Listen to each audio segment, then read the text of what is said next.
Over the past 3 decades, GM has greatly evolved their 3/4 and 1-ton truck model line.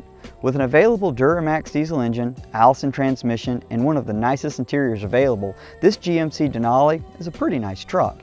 Now, one of the areas this owner did not like was the nose-down rake of the truck.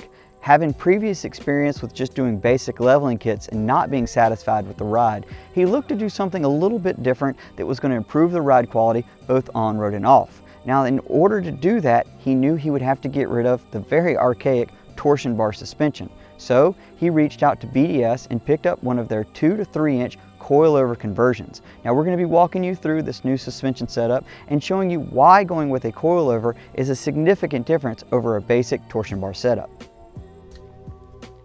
GM's torsion bar suspension works by utilizing 2 equal-length steel bars that are keyed at each end. While one end of the bar is secured in the truck's lower control arm, the other end is placed through a torsion key mounted inside of a crossmember. As you increase pressure on the torsion key via a bolt and pressure wedge, the bar twists, thus providing the support needed to carry the weight of the front end.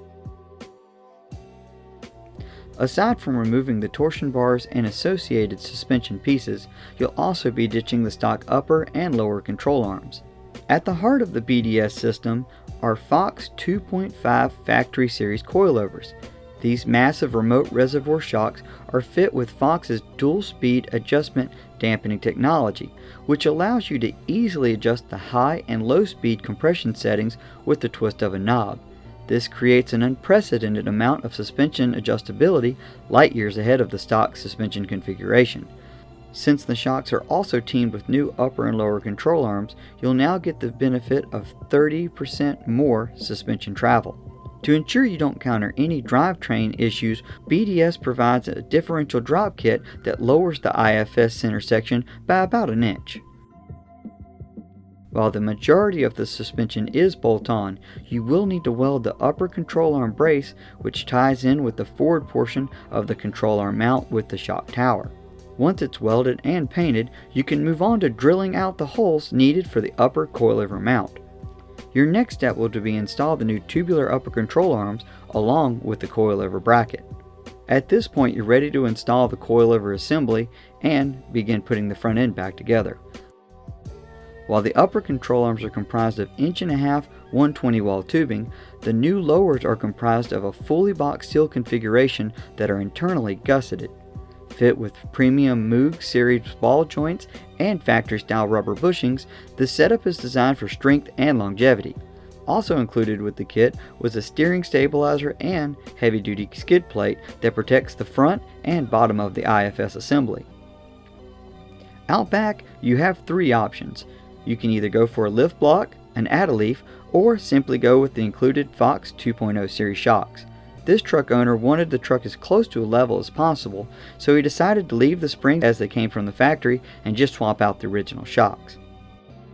With the suspension system wrapped up, the low-range 4x4 crew secured on the new 35x1250 Nitto Terra Grappler G2 tires. Given the BDS 2 to 3 inch coilover retains the stock steering knuckles, the only tracking width change was from the new 20x10 Hostile Predator series wheels. While the truck had a significant improvement off-road with the new coilover setup, on-road is where you're going to learn to appreciate it. Number one, you're not going to feel the small chatter bumps that used to be translated through the torsion bar setup. Out of the box, it's set up at 2.5 inches of lift, and we're perfectly happy with how the truck sits level. Now, for those saying, hey, listen, now my truck sits level, I'm going to put a load in the back and the nose is going to go high, aha, we have a solution for that. This truck is getting an airbag setup that's going to compensate for any load that you put in the back. Overall, this setup is an absolute game changer in the fact that it takes a 3/4 ton truck and makes it drive like a 1/2 ton. Given that it's also paired with an extremely smooth riding and rolling Load Range F Terra Grappler G2 tire, no load carrying capacity or overall abilities were sacrificed with the truck. Though it's not the cheapest suspension on the market for the 2011 and newer GM trucks, it just may be the best performing. For more information, be sure to visit us at drivingline.com, and don't forget to subscribe to our channel to keep up with our latest reviews, builds, and adventures.